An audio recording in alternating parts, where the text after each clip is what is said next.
What a delight to welcome you to this very special meeting, the 50th anniversary of the American Teilhard Association.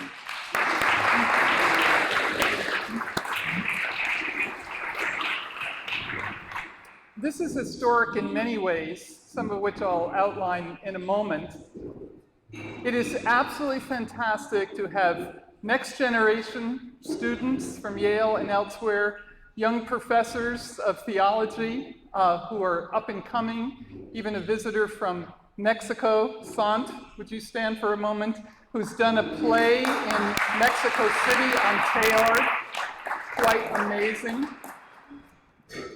We want to thank as well the people who've helped put this together in their remarkable way. Jane Ann McPartlin and her daughter, Siobhan, and Nick in the back. Please stand up. Thank you. And she, Jane Ann, and her daughter are keeping alive the tradition that Fanny DeBerry did for so many years at this association, namely flowers in the spring. And this is a very special tradition for which we are so grateful. And we're delighted to have Fanny's daughter here as well, Bea DeBerry. The thanks, of course, go very specially to Tara, who's up there filming, Tara Trapani, and her husband Paul in the back, without whom nothing. And we're delighted to have Michael Lawrence from Orbis selling the Orbis books in the back and so on. There's so many of you we would like to thank. We're delighted we have cousins here. We're thrilled we have a brother, Peter, and Sarah, his wife, Peter Tucker, and my very dear sister, Ann Tucker Roberts, and her husband for the first time here, and we're thrilled. I could go on and on. I want to thank very specially someone who's helped us all these years, and that is Martin Kaplan, without whom this work would be impossible.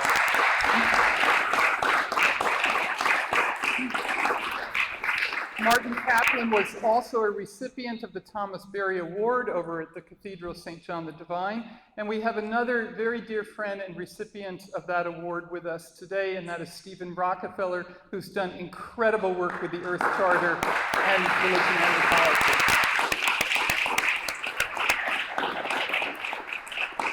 It would be impossible to be at Union and not mention two very special people, Tom Driver and Ann Barstow, who lived here for years, taught here and at Old Westbury, and really a legend here at Union, and of students who have been in your footsteps.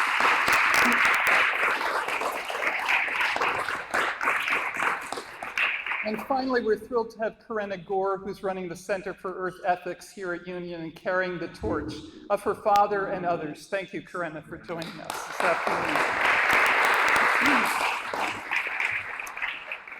And all the board members, we had such an outstanding meeting this morning. Again, young, old, work, etc.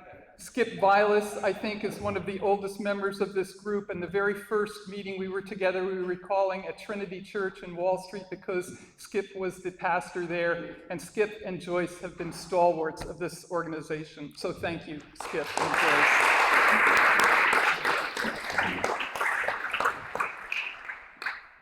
Joyce. So, longtime colleagues here of Thomas Berry, of Teilhard Deschardins, our great inspiration. And we're collaborating and celebrating today 50 years of an organization and leadership of that organization for 30 years by a certain John Grimm. It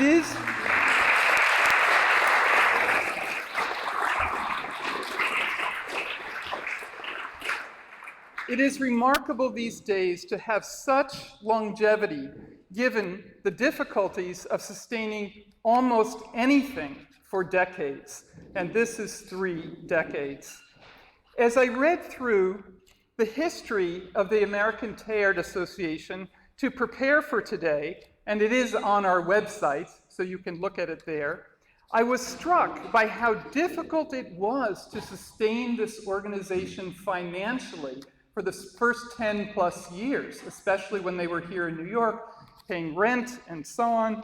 So partly the rental space in New York was a challenge until the association moved up to the Riverdale Center, just up the Hudson where Thomas Berry's great center for religious research was. Now, a special anniversary took place on May 20th, actually, 1978, so some 40 years ago, when John Grimm moved the books and the papers of the American Teilhard Association from St. John's Episcopal Church over on the east side up to Riverdale. So we have a remarkable anniversary as well of that move 40 years ago. I remember it well. But I was also struck by various high points in the early years of the association. 1967 is such a moment at Fordham when there was a Teilhard meeting that was riveting. And Thomas Berry gave one of his very special papers there called Threshold of the Modern World. It was astonishing, standing ovation, a moment of grace, as Thomas would say. But also in 1971, there were two remarkable conferences. One was in San Francisco at the Palace of Fine Arts, an astonishing place. Mayor Alito was there. His son was influenced by Teilhard. Dobzhansky, one of our former presidents and biologists, geneticist, was there. Leakey was there, the famous anthropologist, and so on. Connor Cruz O'Brien. That conference, again, a West Coast conference that was amazing in terms of the people there, the ideas that were reflected upon. And then, that one was in May, and then in October of 1971, there was a conference right here in New York at Riverside Church, next to us. It was a Hope Conference, which sounds just what we need once again, right? A conference of hope where the famous theologians from Europe were there, Moltmann, Pannenberg, Metz. Then the process theologians like John Cobb and Daniel Day Williams, Don Gray, Phil Hefner, and Joseph Sittler speaking for the Teilhardians. 2,500 people attended. 2,500 people, and as Moltmann said, where did all these people come from to hear theology at 9:30 in the morning at Riverside Church? Quite a moment. There was also an astonishing outpouring for Teilhard and these ideas in 2005 with the 50th anniversary of Teilhard's death. At the UN, 1,000 people joined forces, including 200 from Europe. The head of the IMF was there, the head of the World Business Council on Sustainable Development. The French intellectuals really came out for Teilhard. And right over at the Cathedral St. John the Divine, 1,400 people were there. Fordham and Iona had amazing conferences at that point as well. So, as we go forward with your help and that of the next generation, we want to thank John Grimm for leading us through these last 3 decades with grace, dedication, and humor. There's almost no one, I think anyway, who could have brought forward his particular leadership skills of inclusivity, of listening, and most importantly, of tending to all the details of membership, Teilhard studies, the Teilhard perspective. He is assisted in that, of course, by Kathy Duffy and Tara and others, but every detail John oversees with amazing care. So today, we are going to hear his reflections on Teilhard and Thomas, 2 remarkable thinkers whose vision, dedication, like John's, can and is changing the world. Welcome, John Grimm.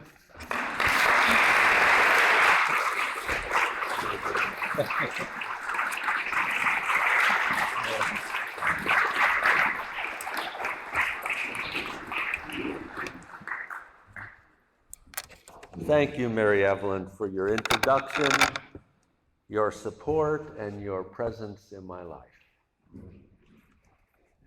I am filled with gratitude for everyone's attendance today. I thank the members of the American Teilhard Association who have kept this gathering going. I am filled with admiration and thanks for those who came before and gave this organization a vision, and that vision carries through us into the future. Often the image of standing on the shoulders of those who came before is used to suggest how much we depend and build upon the work of our predecessors. However, in this talk on the thought of Pierre Teilhard de Chardin and Thomas Berry, I want to draw on a less individualistic image and suggest that we are all here as recipients in a stream of thought. And as an academic, and I'm sure many of you have that charge leveled against us now and again, that's very nice, Grimm, a stream of thought. It's very abstract thinking, but I want to sound an insight from a former dean at the School of Forestry and Environmental Studies, Gus Speth, who was also director of the United Nations Development Program, who made this comment. I used to think the top environmental problems were biodiversity loss, ecosystem collapse, and climate change. I thought that 40 years of good science could address these problems. I was wrong. The top environmental problems are selfishness, greed, and apathy.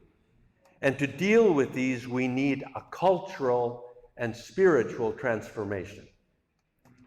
Spiritual transformation is what I think Pierre Teilhard de Chardin and Thomas Berry thought about and addressed in their writings.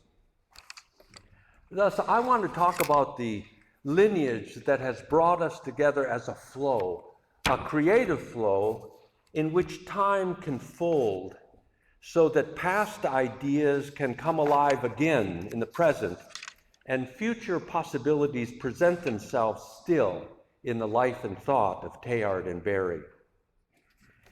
Let me turn towards Teilhard in some preliminary remarks before a short biographical attention and three points to talk about. So even as I talk about fluid and liquid images of relationships that flow, I'm reminded of that beautiful moment when the activist nun, Helen Prejean, called out in 2015 at the celebration of the 50th anniversary of Teilhard's death. She stood small and distant in the high pulpit of St. John the Divine Cathedral here in New York, yet she was mighty clear and commanding when she said that we were blowing on the embers of a man named Teilhard. It was a wonderful moment. These fluid and fiery visions inspire me and inform me of Teilhard's character and commitment. He was himself molded by his question of what endures. His search brought him into unexpected settings in search of an answer. And in this sense, I'm reminded of what one of Teilhard's Jesuit friends, Henri de Lubac, who became a cardinal, said of him. We feel that the divine milieu we are invited to enter is no figment of the imagination, nor the dream of an idealist, nor an inaccessible country, because we feel that it is one of the dwellers in that country who is telling us about it. The phrase divine milieu came to have special meaning in Teilhard's thought as a way to describe the world as charged with the grandeur of God, to cite the Jesuit poet Gerard Manley Hopkins. That Teilhard's divine milieu, namely living in a dynamic universe, that this is what he understood from his Christian perspective. This was foundational for Teilhard.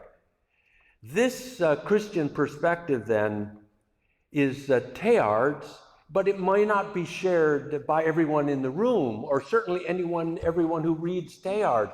And I think this is an important position for me, both to recognize Teilhard's position and not to extrapolate out Teilhard's divine milieu from his religious position, but to recognize that it was his way, and for many of us, our way. But it's not the only way.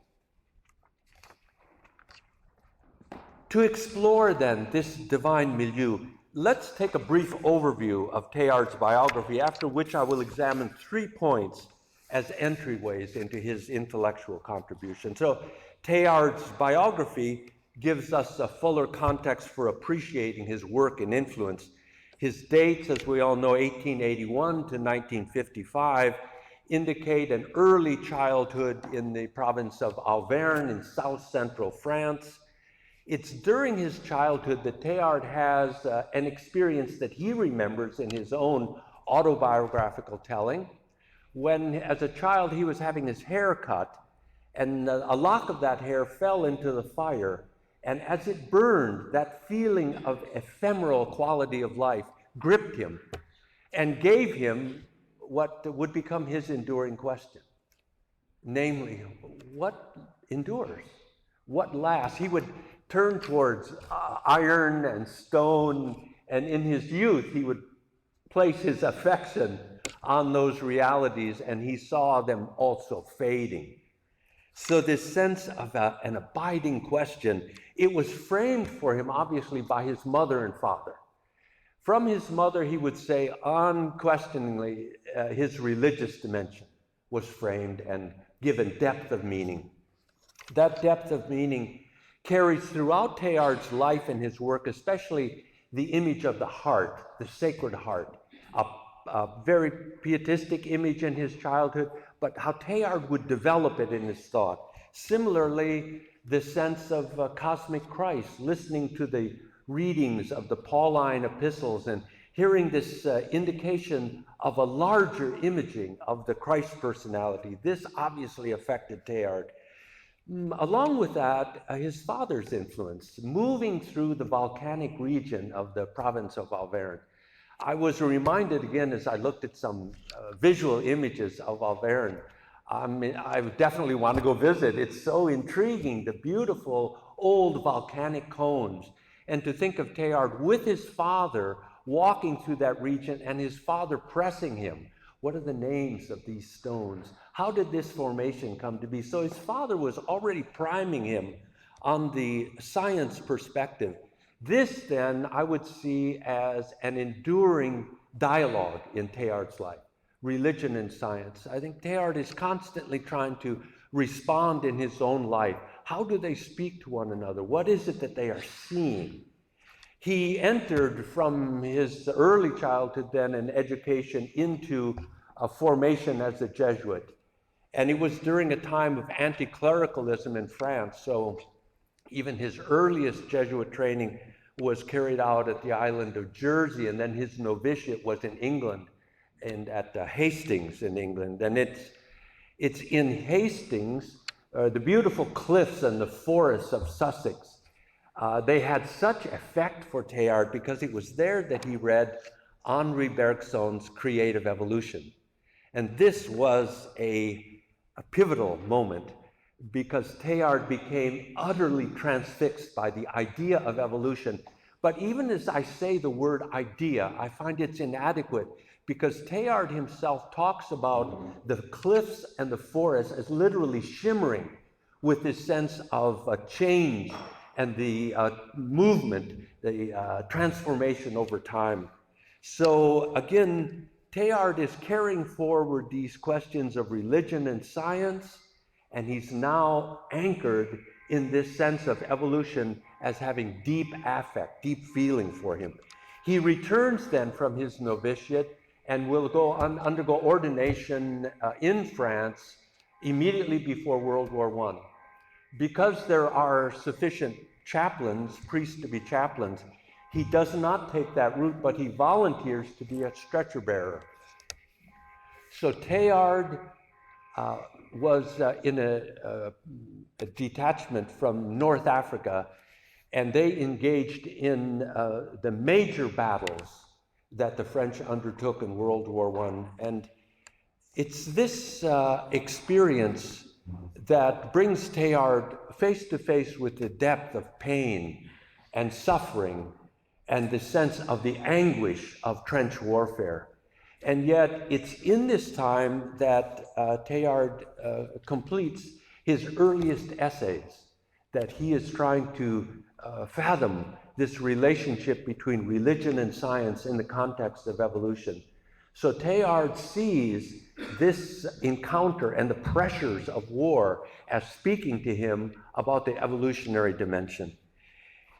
The effect of the war and his intellectual development during the war, as he articulated it in these writings, they brought him into increasing question about positions in his own tradition. The Catholic tradition was at that time focused on a Genesis reading of the origin of the universe, the origin of the earth, the origin of the human, and the concomitant sense of fall, or the sense of the world as fallen. These were called into question by Teilhard, and his early writings, as they came to his superiors, became unacceptable, or at the best they were questioned. And so Teilhard willingly in 1923 accepted an invitation to go to China. And he began his fossil hunting with fellow Jesuits in the deserts north of Beijing and into Mongolia. But it's during this exile in Asia that he would articulate the second wing that he felt was formative of his intellectual life. The first wing, World War I, and the second wing, Asia.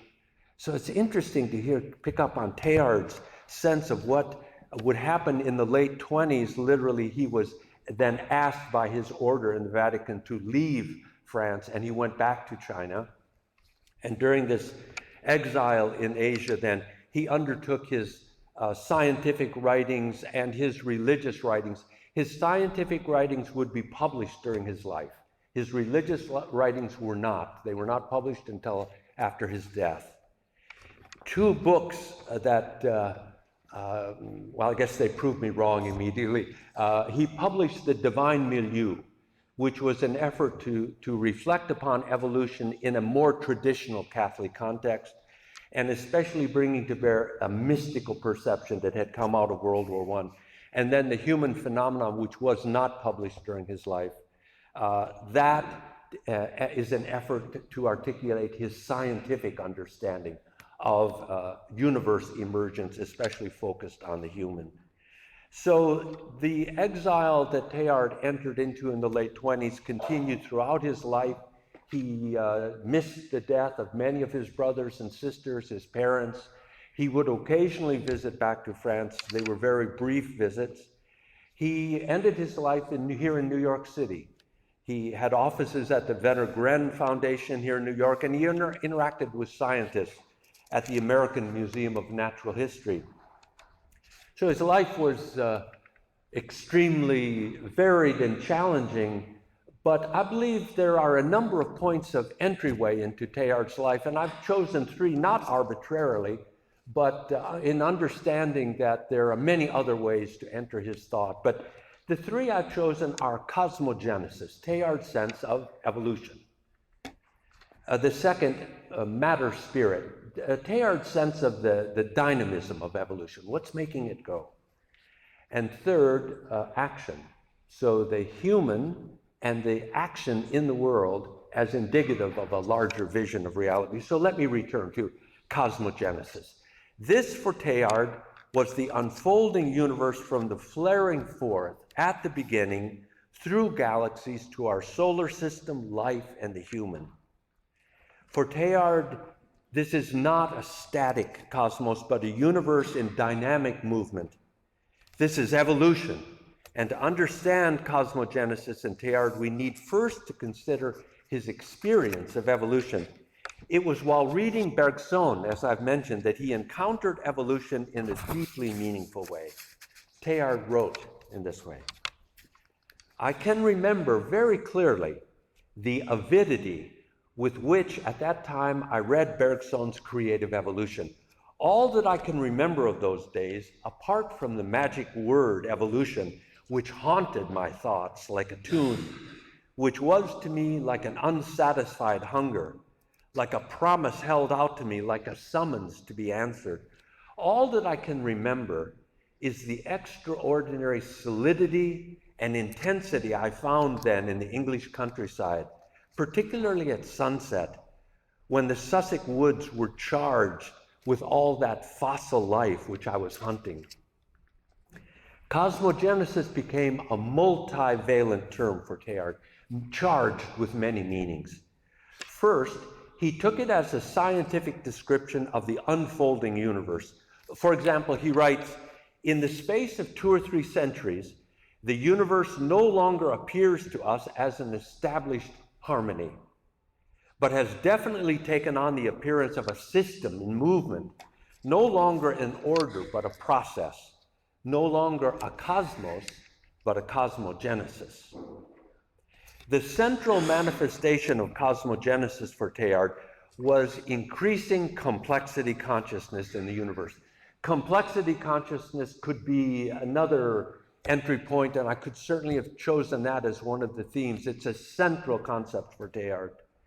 He realized from his scientific studies that evolution shows movement from lesser to greater complexity.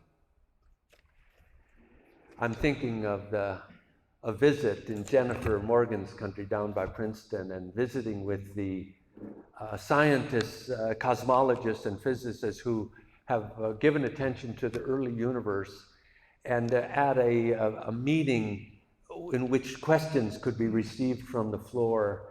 And the meeting was focused on this incredible dilemma, paradox. In the first 300,000 years of the universe, we had this radiated smoothness, the sense of a completely quiescent universe. And then you and I emerged. It became lumpy. And these physicists are just perplexed.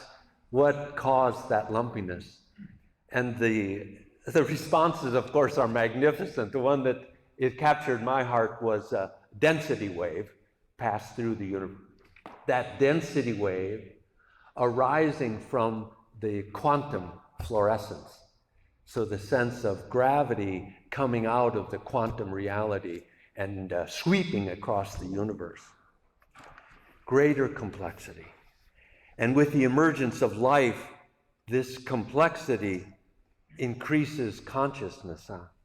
For Teilhard, complexity consciousness is present throughout the emergence of the universe.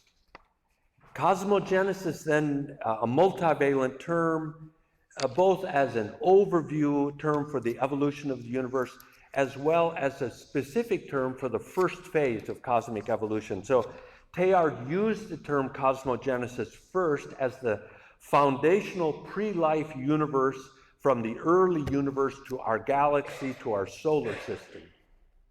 That was cosmogenesis in one framing for Teilhard. Second came biogenesis, as life flourished on the planet, and finally Teilhard's sequence settled on anthropogenesis, or human consciousness, which marked a seminal stage of evolution for him. Along with these distinctions, Teilhard also used the term cosmogenesis, as I've indicated, as a holistic overview to summarize and indicate all 3 stages. His image for cosmogenesis was primarily a cone. He used it to clarify the ideas of cosmogenesis, biogenesis, anthropogenesis, and he was drawing on this expansive differentiation at the base of the cone and the unity of convergence nearing the top of the cone. Teilhard described his image this way. One could say that the structure of things, taken individually or as a whole, is similar to a cone. I often think of myself in that sense, a cone head, a human. In our analytical exploration of the world, we have been moving towards the base of the cone. And that is why the world seemed to slip through our hands. It's intriguing, this sense of the scientific investigation going down towards differentiation. This, however, is no permanent setback, but rather a most important discovery. By this evidence of the increasing fragmentation of beings around us, we are at last able to determine the point in the universe at which we have arrived, to understand its structure, to set things in their proper perspective, and to decide in which direction our target is hidden. We now know what is meant by penetrating to the heart of things. If we are to reach the luminous, solid, absolute zone of the world, what we have to do is not make our way towards what lies deepest below or furthest behind, but towards what is most interior in the soul and most new in the future. I've suggested that Teilhard formulated his basic ideas about Cosmo Genesis during the pain and struggle of World War I. His writings during war, which were published much later after his death, they emphasize his sense of creative spirituality arising to some extent from the activities we humans undertake, but even more from the ways we enter into the passivities of life. Passivities for Teilhard are the struggles and trials of life that come unasked for. Our response to these difficulties engage us at the heart of evolution. This became the heart of Teilhard's mysticism, namely a unitive experience of cosmic evolution that arose from our experiences of the pressure of life's fire and flow. This attention to intense pressure and struggle is captured in Teilhard's image of fire, especially in his essay, Mass on the World, of 1923. He included this in his book, The Hymn of the Universe. And Teilhard came to this sense of ritualizing the earth as living universe, the landscapes, soil, water, and life, as the sacramental gifts that the world would offer in his priestly Mass on the World. So it's interesting to recall that from World War I into the deserts of Asia, Teilhard often found himself without bread and wine to say the ritual Catholic Mass. At these times, he came to an understanding of the matter of the earth as the sacramental gifts offered in his Mass on the World. So if you think of it for a moment, the sense of a trouble with the world or a problem with the world as fallen is completely contrary to Teilhard's thinking. His passion merged with his sense of the evolutionary pressures as fire that transformed. Some of this passion is expressed in one of his oft-quoted statements, namely, "The day will come when after harnessing space, the winds, the tides, and gravitation, we shall harness for God the energies of love. And on that day, for the second time in the history of the world, we shall have discovered fire." Especially poignant image because Teilhard was involved in the ongoing discovery of Peking man. And it was Teilhard and the crew of anthropologists who came to an understanding that that hominid had used fire, had domesticated fire. The first time. If Teilhard was centered on a mystical vision of cosmogenesis formed in his early childhood, he also formulated that vision in terms of the meaning of evolution for the human. Using the technical term hominid, Teilhard emphasized hominization, or what the human embodied as the pinnacle of the evolutionary cone. He wrote in this way, "In reality, the human marks nothing less than the origin of a new era in the history of the earth. In humans, for the first time, in the realm open to our experience, the universe has become conscious of itself, personalized. There is a greater distance, in fact, between thought and simple organic life than between organic life and the so-called inanimate matter. The phenomenon of spirit has entered into a higher and decisive phase by becoming the human phenomenon. Harmonization, then, for Teilhard is the progressive expansion of the universe within humans. Teilhard saw the increasing consciousness of humans fluorescing around the planet Earth as a new sphere of Cosmo Genesis. That is, the Earth was initially a barysphere of molten material that then shaped into the lithosphere of the Earth's surface and further evolved into the biosphere of life. Harmonization, as the expression of cosmogenesis in the human, gave rise to the noosphere, as Teilhard would put it, in relationship to Vladimir Vernadsky, perhaps, borrowing back and forth here. And they arrived at noosphere from the Greek word for mind, or nous. Cosmogenesis then became personalized in the human for Teilhard, giving ultimate but not final expression to complexity consciousness in the universe. The dynamics of this process bring us to our second point, matter-spirit. In Western thought, matter and spirit had been radically separated. That is, matter was the stuff of the universe, and spirit was something spiritual and enduring that transcended the corruptible material world. Teilhard reconfigured these terms early in his thought as a way of understanding evolution that would have multiple meanings for the human. Teilhard understood matter-spirit as the dynamics of unfolding evolution in this way, and I quote, "You can well imagine how strong my inner feeling of release and expansion when I took my first still hesitant steps into an evolutive universe and saw that the dualism in which I had hitherto been enclosed was disappearing like the mist before the rising sun. Matter and spirit, these were no longer two things, but two states or two aspects of one and the same cosmic stuff.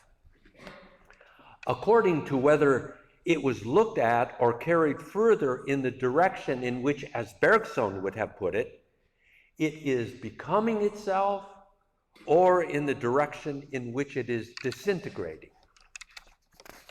Matter for Teilhard is that which is disintegrating, and spirit carries everything forward in the direction of that which it is becoming. I've often had my own set of problems with Teilhard in this regard. Namely, for Teilhard, matter and spirit both had negative and positive connotations.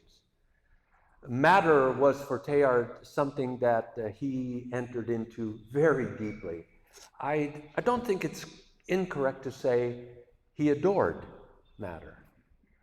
And yet he would speak of it as disintegrating and in a very, seemingly very negative tone.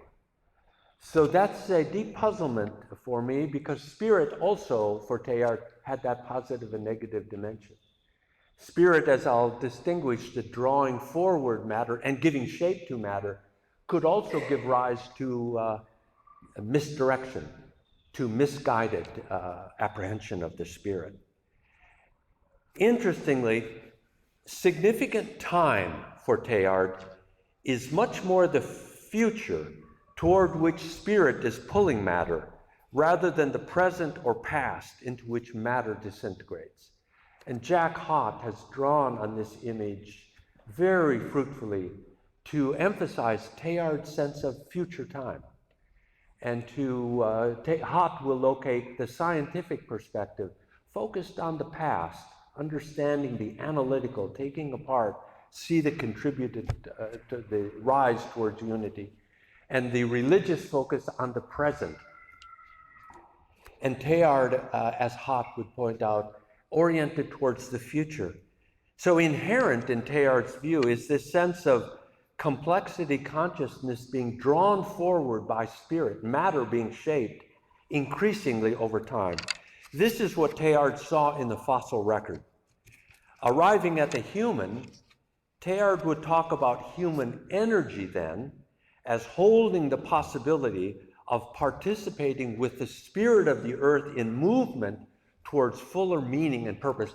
Spirit of the earth would be one of Teilhard's neologisms, or a phrase that he would develop for talking about Cosmo Genesis in the context of the earth. So spirit of the earth, and coming then to human energy. So he would talk about human energy in this way. Human energy presents itself to our view as the term of a vast process in which the whole mass of the universe is involved. In us, the evolution of the world towards the spirit becomes conscious. From that moment, our perfection, our interest, our salvation as elements of creation can only be to press on with this evolution with all our strength. We cannot yet understand exactly where it will lead us, but it would be absurd for us to doubt that it will lead us towards some end of supreme value. From this, there finally emerges in the 20th century human consciousness, for the first time since the awakening of life on earth, the fundamental problem of action. No longer as in the past for our small selves, for our small family, our small country, but for the salvation and the success of the universe. How must we modern humans organize around us for the best, the maintenance, distribution, and progress of human energy? So this brings us to the final point regarding Teilhard's thought, namely action.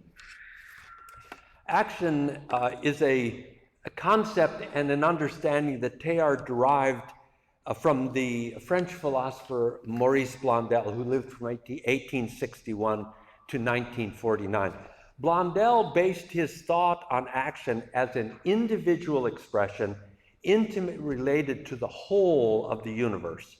Blondel wrote in this way: "It is precisely the feeling of this double reality, the singular and the universal, which led me to study action, simultaneously the expression of a being's incommunicable originality and a factor within the whole." You can sense here where Blondel is very traditional, where he's positioning the micro, we humans and our action, in relationship to a larger whole. He speaks of a universe, the macro-micro relationship, and his incredible appreciation of the originality of action. But Teilhard, of course, takes Blondel, his concept of action, and puts it in motion. So it's not just the micro-macro, it's the process between and the resonance. In every act, the universe is manifest. Thus, Teilhard's religious commitment brought him to see that, and I quote, "In action, I adhere to the creative power of God. I become coincidental with it. I become not only its instrument, but also its living extension." Teilhard took this view of action into his scientific research. Thus, the scientist working in the lab, the teacher in the classroom, the business person involved in transactions, or the farmer in the field, all this work or action was religious act for Teilhard that connected us to the heart of the evolutionary cosmogenesis. So it's obvious Teilhard's ethical dimensions were cosmological, as Dan Scheid has gone through such pains to point out for us in his work, this sense of the cosmological foundation of his ethics, and his sense that what we do in our life manifests then this larger universe presence. This is the vision that came to Thomas Berry. And let me take a brief view of Thomas's biography and then raise 3 points for comparison.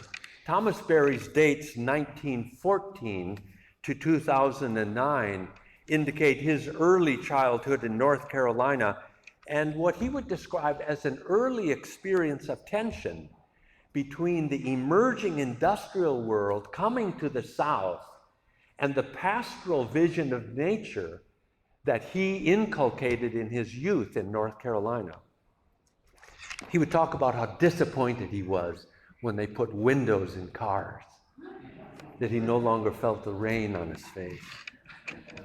He had an experience that he would revisit later in his life of lilies in a meadow across the creek in his early childhood, near his childhood home. This image of the lilies growing in a meadow across this creek became an image for Thomas of responsibility, again, an ethical image. Namely, this is how an ecosystem should flourish. This is what it should look like. Not this particularity, but this sense of this flourishing that he felt. So a good politics, a good governance would assist this meadow and these lilies. A good religion would assist this meadow and so forth. A good economics. This carried with Thomas as he entered then into religious life in the Passionist formative process. So they are a preaching order. And he went on with that order to get a PhD at Catholic University, which is unusual. As a preaching order, not all Passionists go on into academic training, though it's not unusual, but it's not in their mission direction. Thomas Berry did a PhD on the philosopher of history, Giambattista Vico.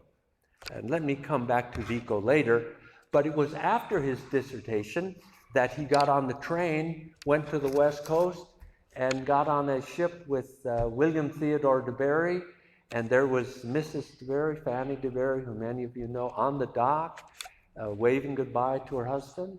And on that ship, they would meet, and Ted and Thomas would have develop a lifelong friendship and work together to implement studies in Asian traditions at Columbia University and in the larger New York and national region.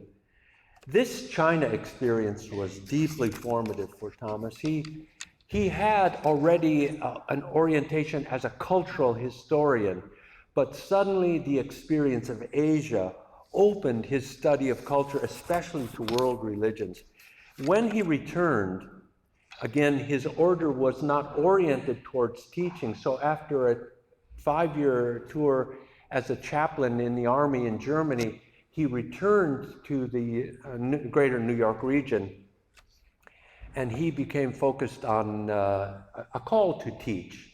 Eventually, the order gave that permission, and it's possible to see in Thomas's teaching then from the 60s, and I met him in the late 60s, when he was still focused on cultural history, the meeting of cultures, and especially the interreligious dialogue, the meeting of religious traditions. But in those years when I met him, from 68 through 72, he underwent that amazing turn, that shift that Mary Evelyn has already indicated. By 67, he was talking about Teilhard, he was speaking to and from these ideas, and he begins the turn towards ecology, evolution, cosmology. Berry's enduring legacy was described by a leading process theologian, John Cobb, in this way. No other writer in the ecological movement has had analogous effectiveness as Thomas Berry. In the decades ahead, more and more people will fully recognize that the ecological crisis has the ultimacy that Berry has insisted on throughout his career. Others will come up with new formulations and make different proposals, but Berry's formulation has pride of place, and it may prove the most durable and effective of all. However that may be, we all have reason to be deeply grateful for his unique calling and his extraordinary faithfulness to it. So what is Berry's formulation that Cobb refers to?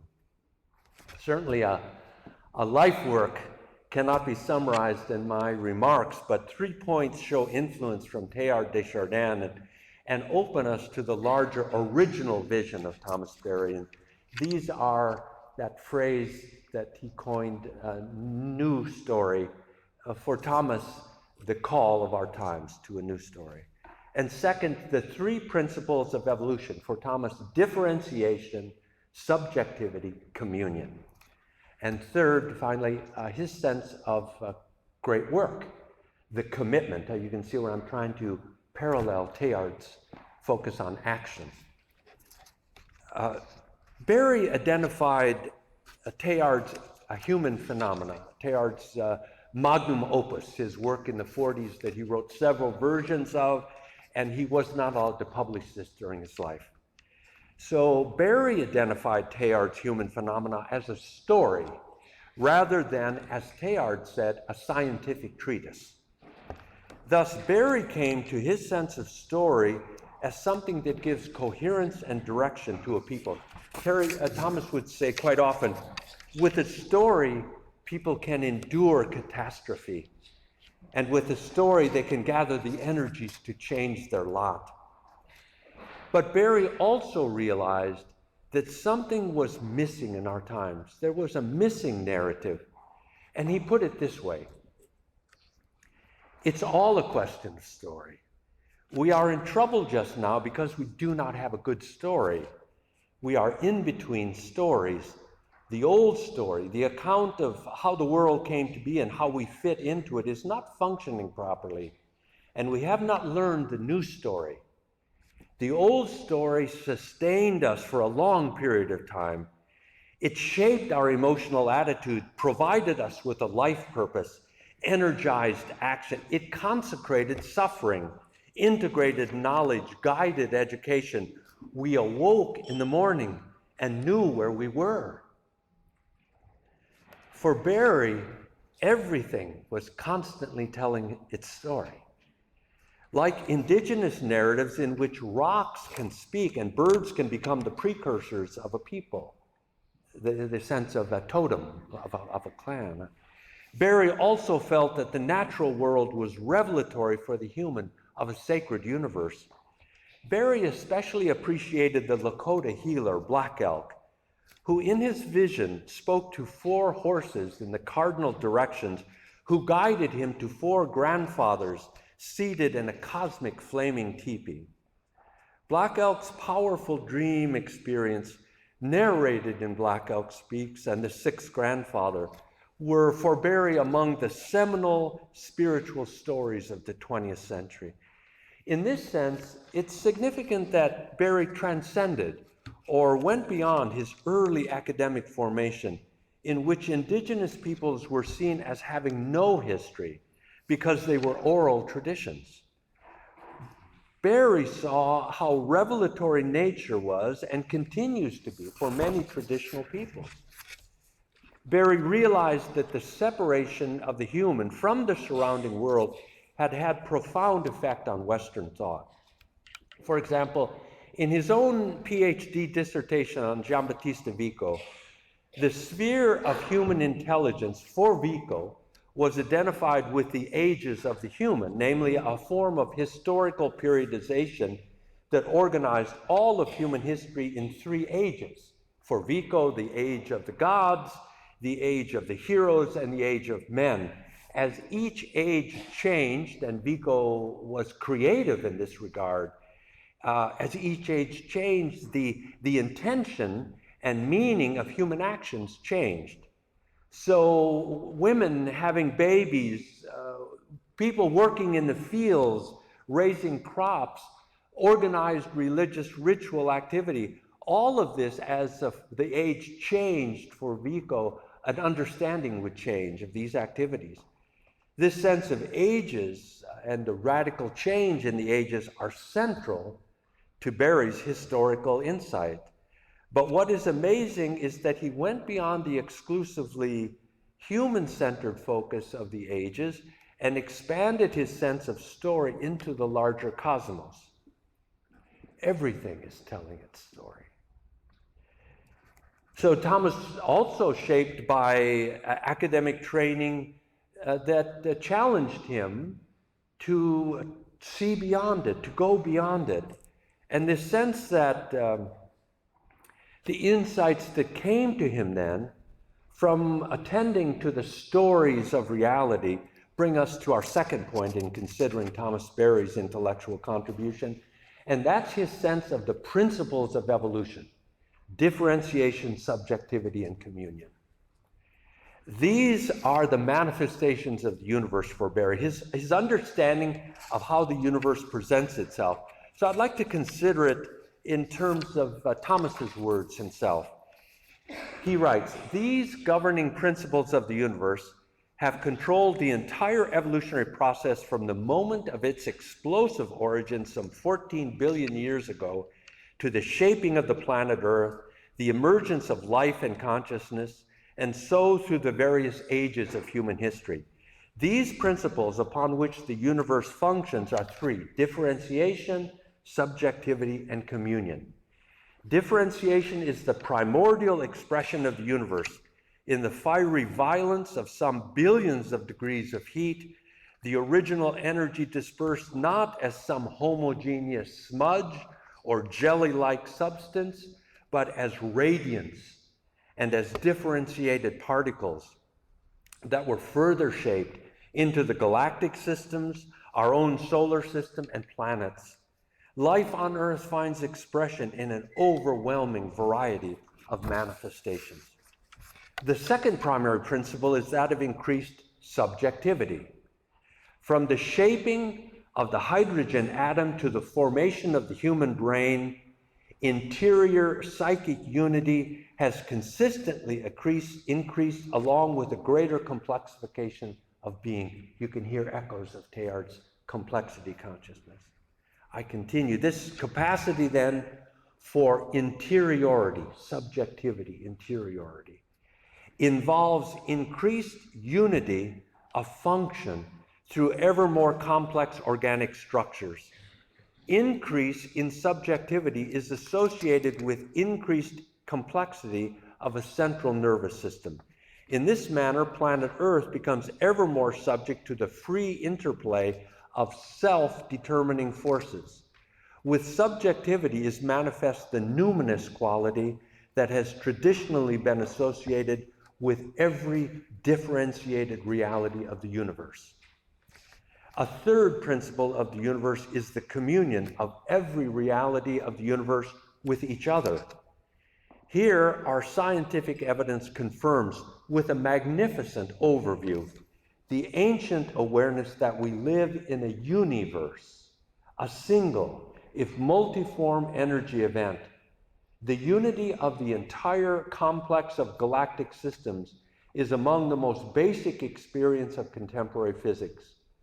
Although this comprehensive unity of the universe was perceived by indigenous peoples and traditional peoples, nowhere was the full quantum entanglement and genetic relatedness of the universe presented with such clarity as by the scientists of the 20th century. As the dynamics of the living universe, Berry saw that this process calls for the active attention and profound commitment of humans. Activating a deeper awareness of human action was Berry's call for a commitment to the great work. So my final point here, great work as action. This is the capacity of the humans to reflect upon and to take up the question of who we are in relation to our evolutionary past and our planetary future. Berry heard this call in this way. He describes it: the great work before us, the task of moving modern industrial civilization from its present devastating influence on Earth to a more benign mode of presence, is not a role that we have chosen. We did not choose. We were chosen by some power beyond ourselves for this historical task. We do not choose the moment of our birth, who our parents will be, or our particular culture. We do not choose the status of spiritual insight or political or economic conditions that will be the context of our lives. We are, as it were, thrown into the existence with a challenge and a role that is beyond any personal choice. The nobility of our lives, however, depends upon the manner in which we come to understand and fulfill our assigned role. And here the reverberations of Martin Heidegger, this sense of being thrown into existence. And yet it's interesting that Thomas didn't go that particular philosophical direction. You can feel the existential character of Thomas's encounter here, and yet that's not the direction that he went. One way in which we can recognize the direction that he did go, namely a sense of great work, is to be awake to what Thomas called moments of grace. His description is interesting. By moments of grace, I mean special sacred moments of transformation. Life, maturity, and the transition of death, these are sacred moments in personal life. When the planet Earth came into being, that was a wonderful transformation that made possible everything that's happened on the planet Earth. When life came into being, it made possible everything that came afterwards. So these moments are determinative moments. And so our present is that way. What we do now or don't do now is going to have enormous consequences for the future. The immediate future of our own children, but the future of all generations of life that come after us. One singular realization of the sacred in our actions for Thomas Berry was the emergence in his thought of an understanding of earth jurisprudence as one manifestation of the great work. A sense that the rights of, Thomas would put it this way, and Gus Beth got a great charge out of this line. Humans invented the concept of rights and then gave them all to themselves. So for Thomas, part of the great work was to undertake wild law, as some have called it, earth jurisprudence, as Brian Brown has articulated in so many of his writings. And understanding that Berry saw that voice in everything around us that's speaking of its story coming out of the process, as opening it to its own right of habitat, its own rights of existence. The sense of flourishing life then was for Thomas, it had legal dimensions. This ushered in Thomas's articulation of his future vision. He called it Ecozoic age.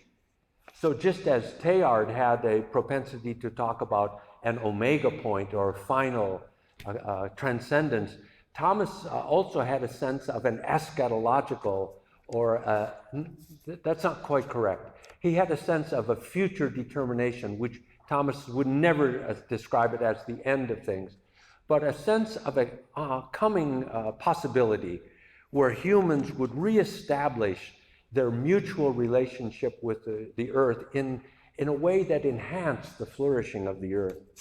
So for Thomas, this sense of living into the Ecozoic era was a way to detach from the hyper-consumption of our current economic reality and to live into an ecological economics. Let me end by saying that in their own ways, these two unique thinkers can clearly be distinguished. Teilhard sought an answer to his question of what endures in the Cosmo Genesis process. This was the unity experience, and this again was one of Teilhard's favorite phrases, unity differentiates. You can hear where Berry is also influenced by in this differentiation, subjectivity, and communion. But this sense of the unity experience for Teilhard that generated a zest for life in the face of war and existential absurdity. This has to be one of the finest contributions of Pierre Teilhard de Chardin, an enduring sense of living into the question with a zest for life. Berry drew on Teilhard's cosmology and forged a connection to ecology as a way to assist the flourishing life of the planet through a sustainable spirituality nurtured by human-earth interactions. So Barry's connection of cosmology and ecology as his understanding of the new story. Both of them resisted the reductive vision of a dead, objective world. And in that sense, though I recall Thomas Berry interacting personally with Hans Jonas, I can't remember them talking about this point, but Hans Jonas and his phenomenon of life, it's just one of his central insights that the problem, a deep issue in Western thought, is this sense of a dead universe. Berry and Teilhard resisted that view. Both resisted the destructive vision of power dynamics that drew societies into consumptive economic dreams of endless resource extraction. There's an issue here with Teilhard's commitment to progress, and I think it's important to realize that his thinking formed out of that French philosophical emphasis on progress, attuned him to technological development as definitely part of the unfolding evolutionary future of the human. But even Teilhard had a very clear sense of population pressures and the demands of extractive economies.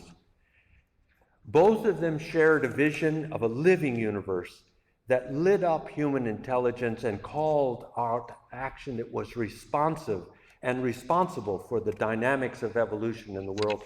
So let me end with Thomas Berry's his view of this hope.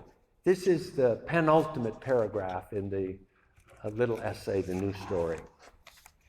The basic mood of the future might well be one of confidence in the continuing revelation that takes place in and through the earth. If the dynamics of the universe from the beginning shaped the course of the heavens, lighted the sun, and formed the earth, if this same dynamism brought forth the continents and seas and atmosphere, if it awakened life in the primordial cell and then brought into being the unnumbered variety of living beings and finally brought humans into being and guided us safely through the turbulent centuries, there is reason to believe that this same guiding process is precisely what has awakened in us our present understanding of ourselves and our relation to this stupendous process. Sensitized to this guidance, we can have confidence in the future that awaits the human venture. Thank you very much.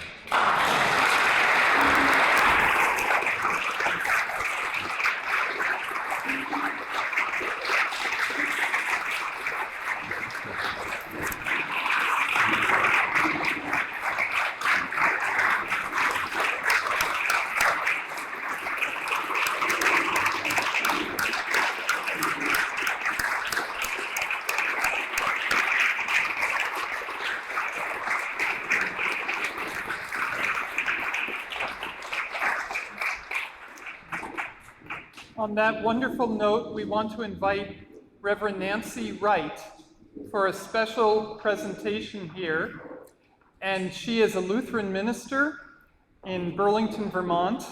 She has done incredible work for the environment, both in her parish, but with the 500th anniversary of the Lutheran movement.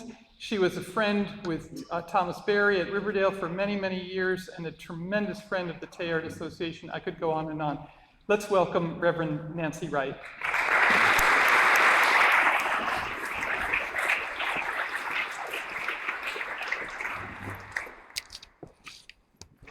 John has just said in his moving talk, when Pierre Teilhard de Chardin set out to tell his own story, one question especially engaged him: what endures and carries us forward?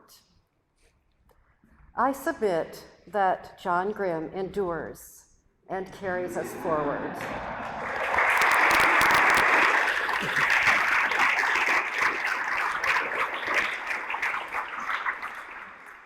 John endures in linking us all to Native Americans, especially the Crow people, who first loved and cared for this land and teach us reverence for earth. John has endured in the 4-day sun dance on the Crow Reservation, fasting and praying with all the prayers brought to him by his friends and colleagues. John endures with his wife, Mary Evelyn, to create 10 volumes of the World Religions and Environment series, and the 10 conferences at Harvard that inspired them. John endures and carries us all forward in his love for his students, his penetrating articles for Teilhard Perspective, and his responsibilities as president of the American Teilhard Association.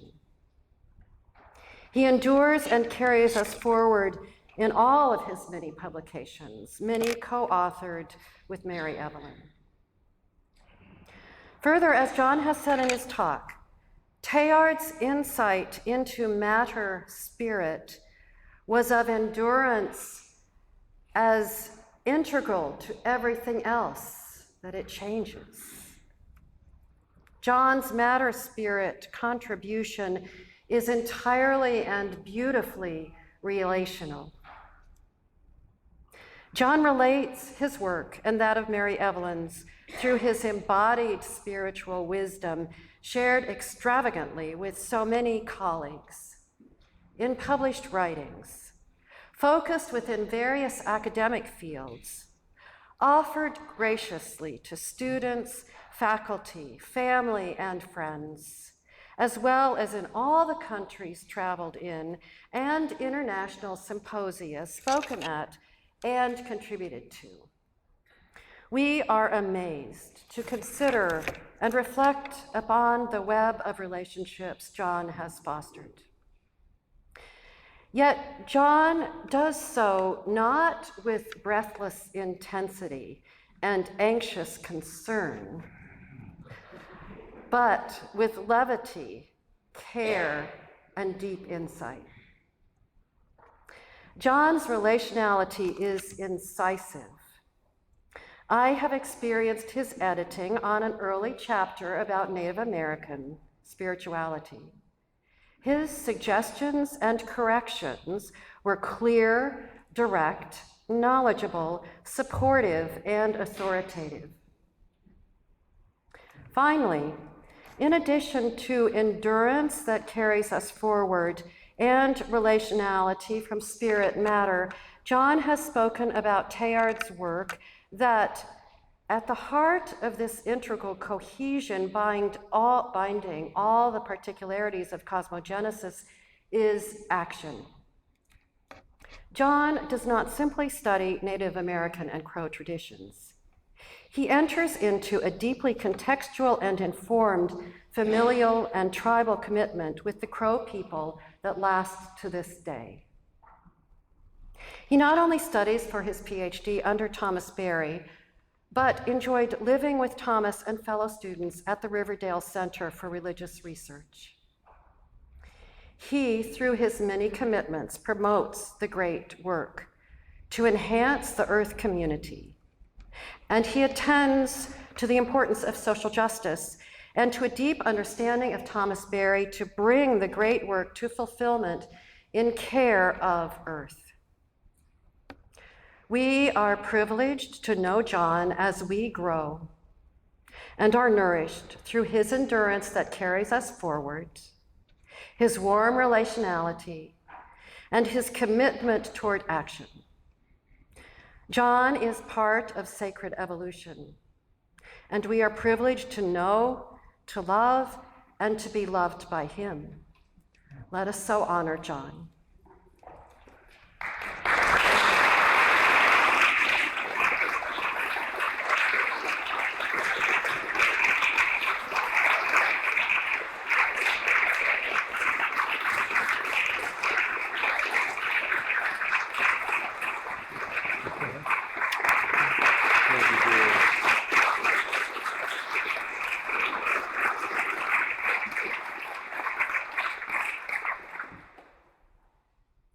plaque reads, "The American Teilhard Association and the Thomas Berry Foundation present the Thomas Berry Award to John Allen Grimm in recognition of his 30 years of service as president of the American Teilhard Association and celebrating his lifelong dedication to the great work through creating Journey of the Universe and the field of religion and ecology.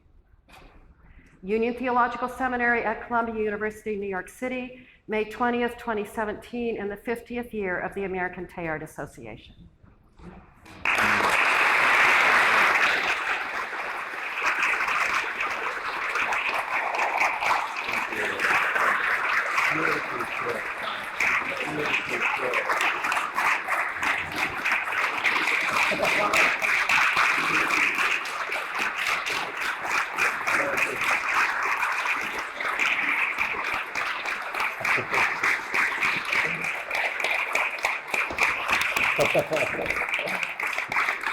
Well, to cite the great person who said, "It's a great idea, I hope someone can accomplish it." I'm looking here and I don't see the word fumbling, but I think we all know ourselves. We fumble forward. And how magnificent to have the scandal, as one writer put it, that which we trip on, to be one another. I'm reminded of that novel of Bernanos where he had a character who she was drawn by love and had to leave the marriage. And in that 1930s Spanish Catholic atmosphere, it was tantamount to an indelible stain. Her life would be forever, ruined, but for her she saw love. And as she left, she took off her shoes as she was going out the front door of that house. And she hung them on the hands of Mary. And she said, "May I never go forward without realizing with every stumbling step." I feel that at this moment. I feel it with all of you, and I feel deep appreciation with Mary Evelyn. Our journey together is a magnificent experience. Thank you.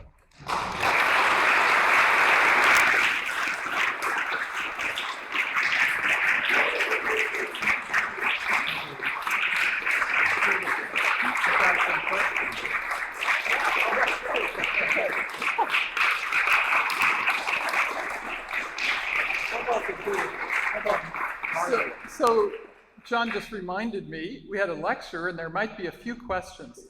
Just a few, because we've had a long afternoon. Yeah. But I do want to say, for those of you who might want to share this with friends, Tara has been filming this, and also the latest Teilhard perspective, some of which are in the back and you can take them along, has some of the essence of this talk in it, and of course it will be published as well. We really, in the Teilhard studies, yes, thank you. So if there are a few questions, we're happy to, and let's make them short and brief and to the point. Jennifer. Yeah. I have a question about purpose. In scientific circles, Start again. I have a question about purpose. In scientific circles, it's been forgotten to discuss purpose. And I'm sensing a few cracks in that, just a little bit. Yeah. And I was just wondering what your perspective is. Thank you, Jennifer. It's perhaps the question of our times, isn't it? Teleology, short-term teleology has been acceptable in the scientific community for some time. My inner organs function with an end and purpose. So that sense of intentionality in the short term has been acceptable, but long term has been problematic because of the hand reaching across to touch Adam. That sense of an outside force or a vitalism from outside giving purpose and direction to the universe is still totally unacceptable. In my encounter, and many of us would contribute insights in this regard, I'm moved by the schools of complexity science and those schools which are committed to the self-organizing, the discovery of a universe as self-organizing, and also the questions of emergence, that there is a sense of, as the geologists Stephen Gould and Niles Eldredge put it, a kind of punctuated equilibrium. So they saw movement in the fossil record of sudden abrupt shifts. We might use the term emergence to talk about these sudden and seemingly unexplainable shifts. If in the science community there is receptivity, or cracks as you put it, to an understanding again of teleology, I would point towards the work of the anthropologist Terry Deacon and a student, another anthropologist who's been very influenced by him, Eduardo Cohn, in his new book, How Forests Think. And so he's taking up the question from a cultural perspective, but he's also weaving into it the question for the science community of self-organizing within the process, and that process is sentient. And so forests, for the Kuna people, Eduardo Cohn's focus of study, attuned themselves and became very aware of that sense of thought, of sentience and communication in the forest that they were familiar with. So I think it's a question that's emerging in our time. Shall we, please, Ian? And I think a microphone is coming. Oh, okay. Please, could you identify yourself? My name is George Troxler. The IRS calls me Raymond, but I call myself George. I have a question that I've been curious about for a very long time. They discovered that cosmic microwave background radiation 10 years after Teilhard died. If Teilhard had known about it, what do you think he would have said? Yeah, that's a wonderful question. Thank you. And I know T has comments to make on the background radiation because of his commitment to the Wilson-Penzias antenna in which that background radiation was initially determined with many mistakes, much fumbling. But to go pointedly to your comment about the background radiation, which is largely the basis for our saying we live in a 13.8 billion year old universe, a sense of the measurement of that background radiation. Interestingly enough, Teilhard, from the 1930s, was already committed to an expanding universe. He was good friends with Georges Lemaitre, a Jesuit physicist who early on worked on a gravitational expansion for his physics project, and Teilhard listened to, understood, and committed himself to that vision. So the sense of dynamic movement is obvious in Teilhard's thought, but one other dimension, namely the measurement of and the determination of a set parameter of time, Teilhard was not committed to at all. And I find that an interesting point. In other words, for Teilhard to say something like a 13.8 billion year old universe, Teilhard was not interested in that type of numerical or metric determination. And I think because of his future orientation, that sense of the past is open-ended for him, but the future had much more convergence, the sense of convergence. Thanks for that very nice question. Oh, thanks, Ian. Hi, I'm Ian Curran. My question is about the dissonances between Barry and Teilhard. Oh, well put. You emphasize some of the resonances, but what immediately comes to mind is Teilhard's enthusiasm about technology, No. and perhaps Barry is a little bit more cautious in that respect. So I was just wondering how you would address that. Yeah, very good. Thanks, Ian. And I tried, of course, to avoid, to the best of my ability, any to take of that question. I know I angled it. I made a suggestion. But Teilhard, Thomas takes that question on a full front in the Teilhard study. I believe it's called Teilhard in the Ecological Age. So Barry assesses Teilhard's contribution and then his limitations.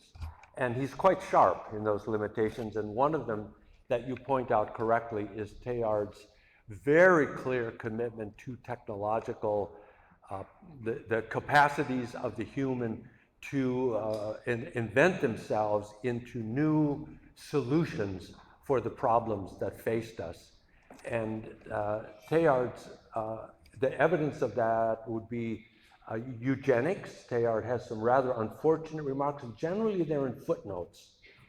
But he's obviously trying to fumble through the population question. And he also has some very arresting remarks about nuclear energy. And again, he's fascinated with the interiority of the atom. Also, Barry was quite sharply critical of Teilhard's drawing a circle, a perceived circle around hominization as the culmination of evolutionary expression. Teilhard is himself transcends, moves beyond, but I think that can be said at least one limitation, that he pedestals the human.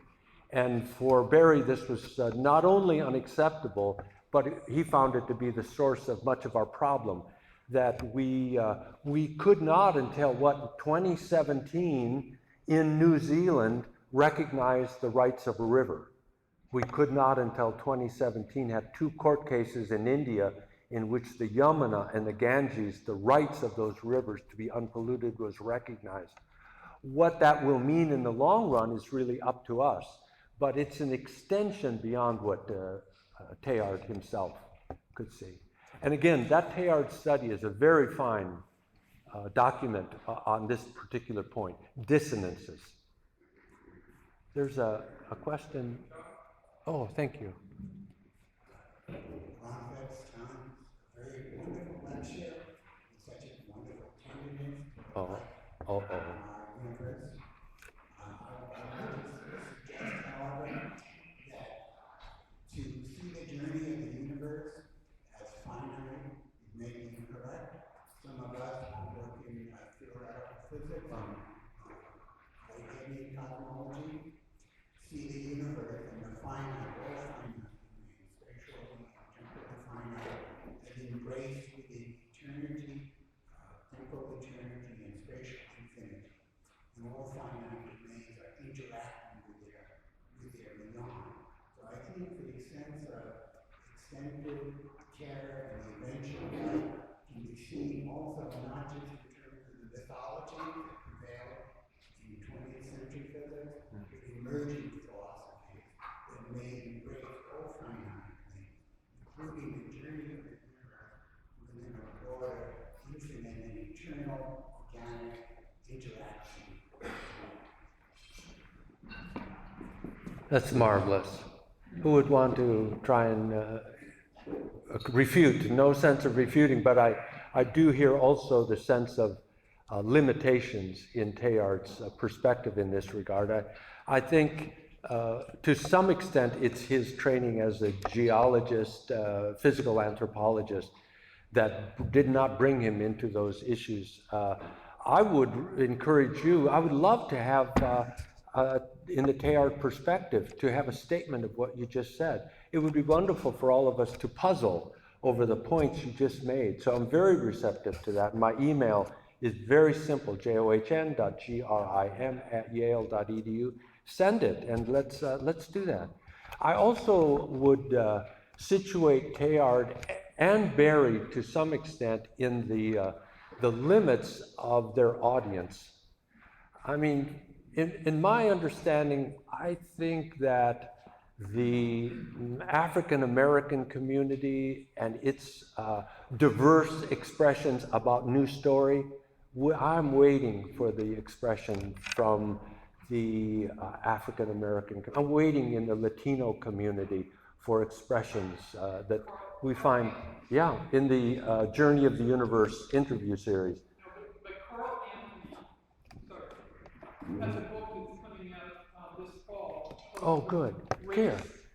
Ecology, the hidden Ecology, and Cities. And Carl Anthony is one of the founders of the Department of Justice. He's an architect and so on. This book brings together the cosmology, the interest in cities, and environmental justice. It's astonishing work. Carl Anthony. And my reason for going in this direction was to indicate the limits of Teilhard and Thomas in those who interacted and pushed back against their work. So we really need to have those type of interlocutors who raise penetrating questions. I think one more? Two more. In the back also a question.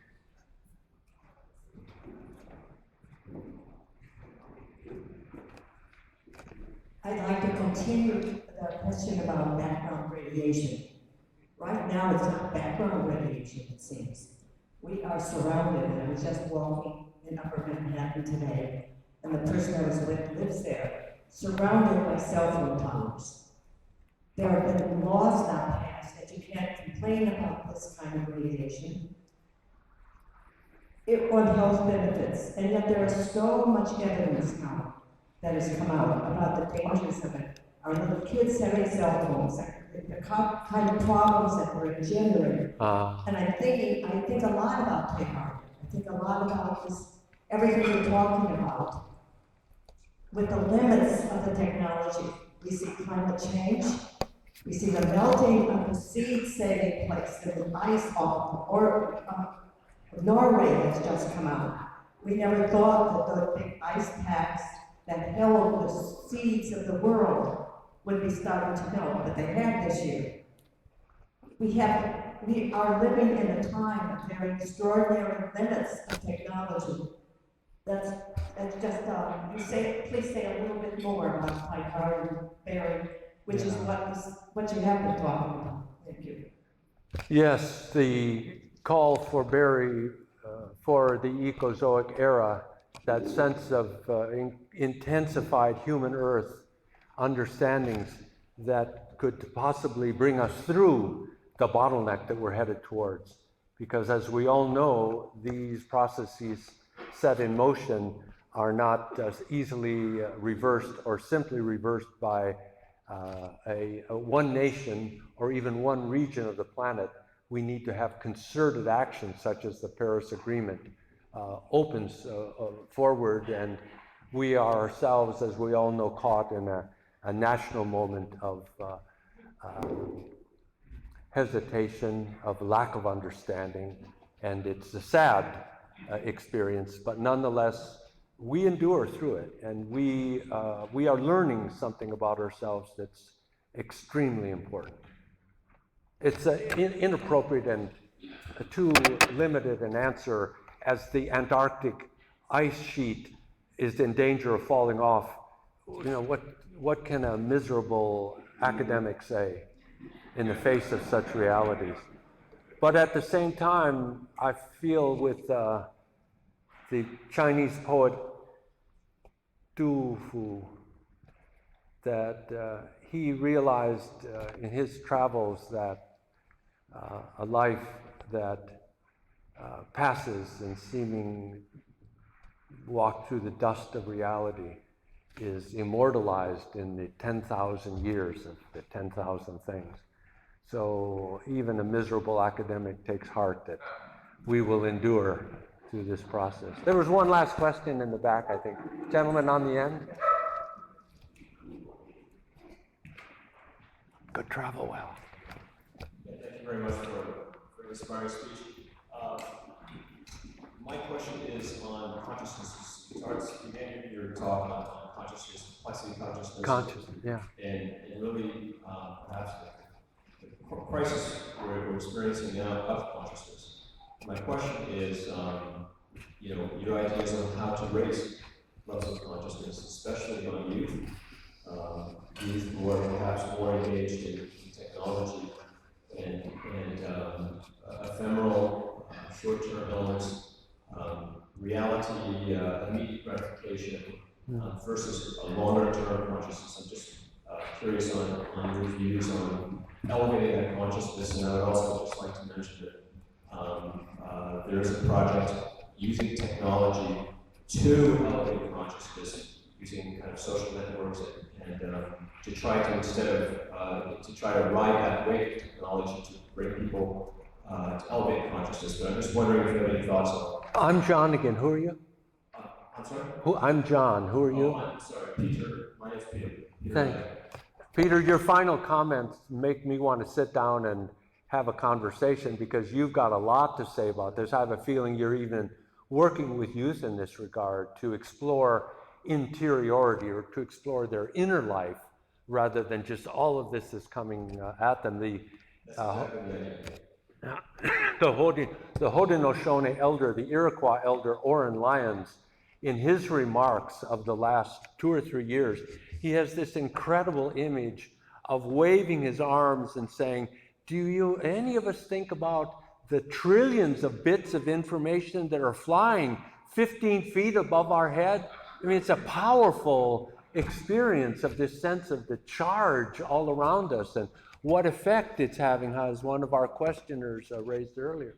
But without trying to even enter into what I feel your answer to your own question is, this sense of complexity consciousness and the way in which Teilhard saw it as future-oriented.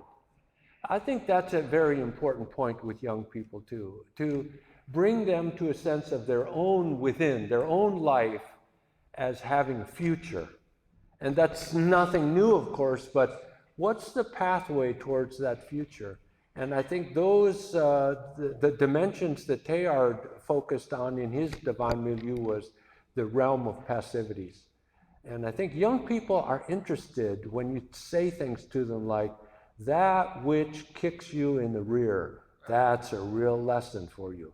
Or that passivity, that which you did not ask for and which you have to endure. And then ask them, what is it that you endure? And we all know, our youth, we speak to one another when we feel comfortable. But to have that sense of reflection upon what it is that has come to them unasked for, they did not choose it, but they have to endure it instead of just sweeping it aside. It's complexity consciousness. Thanks.